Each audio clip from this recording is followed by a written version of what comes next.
Hello everyone, welcome to another video session. This is on PLC Siemens PLCSIM version 20.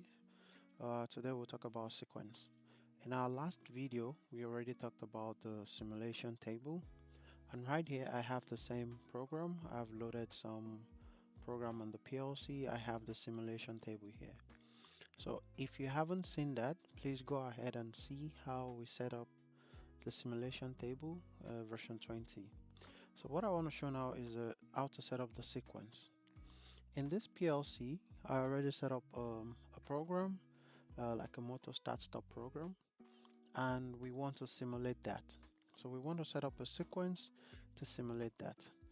Normally, you can start this by clicking on the motor start in your simulation table.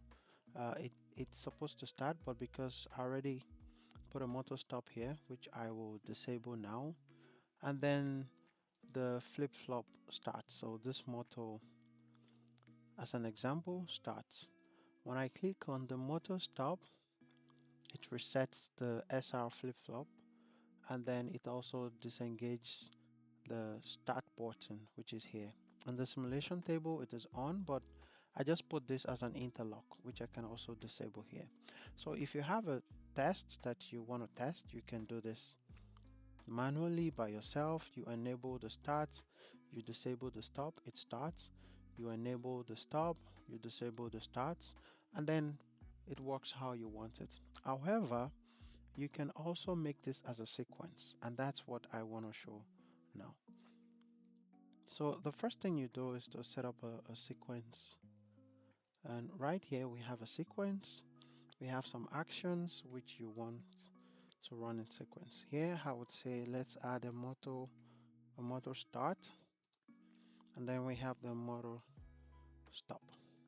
In our first instance, we want our motor to start and we want our stop to be disabled, so this will be open, right?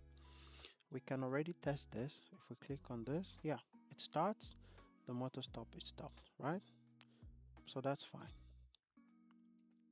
We can also add the second sequence, which is what we want. We want to stop the motor at some instance. So again, I'll put the motor start and I'll put the motor stop. Yes, here. So right now, what we have set is we haven't set any timers here, right? So it just goes to start, the coil stays latched, and it's running. On the second action, we want to actually stop the motor, which means we want to disable our motor start button and start our motor stop, which is what I'll click here. Now I'll just add a time, so maybe after when the motor runs for 5 seconds, then we want to stop the motor. So the timings that we have here, this is in hours, this is in minutes, here we have seconds, and then we have milliseconds. So our motor, for example, we can say it starts after 2 seconds and the next one it stops after 7 seconds, right? So let us run this and see. Now don't forget that we still have the main simulation table which is running. So these ones that you see here are actual programs that I put in the network 1 and network 2. Let me bring up the simulation table again. So we have the clock, which is just clocking up the disco light here. And then we have the motor coil, which is currently on because our motor was already set. So I'll switch it off, motor stop, the coil is off. The room switch, which goes to the room light, I can also switch it on from here. Not room light directly, sorry, room switch. I enable the room switch and then we see that the room light is on, which also shows here. I can also disable it, the room light is off, but that's not our priority now. What we want to set is this guy over here. So we've set some timing here. After 2 seconds, the motor should start. After 7 seconds, the motor should stop. So we'll click on this sequence, the timing will run. Now the motor has started, the motor is running, and then after 7 seconds, this should kick in. This actually you would not see, but you can see here that the motor has stopped, right? The motor has stopped. And eventually, what do you want to achieve? Probably we need to then disengage our hand from the motor stop as well, right?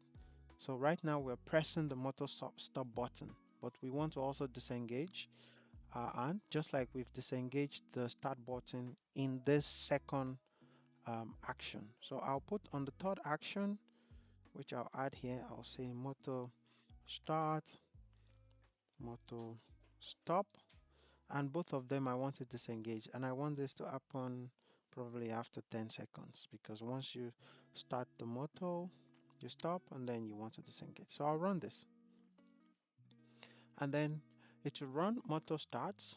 The motor is running. We want to do motor stop after 7 seconds. Now it will switch to green here, you see, motor stop, and then after 10 seconds we want to disengage both of them, right? So both of them should eventually go off.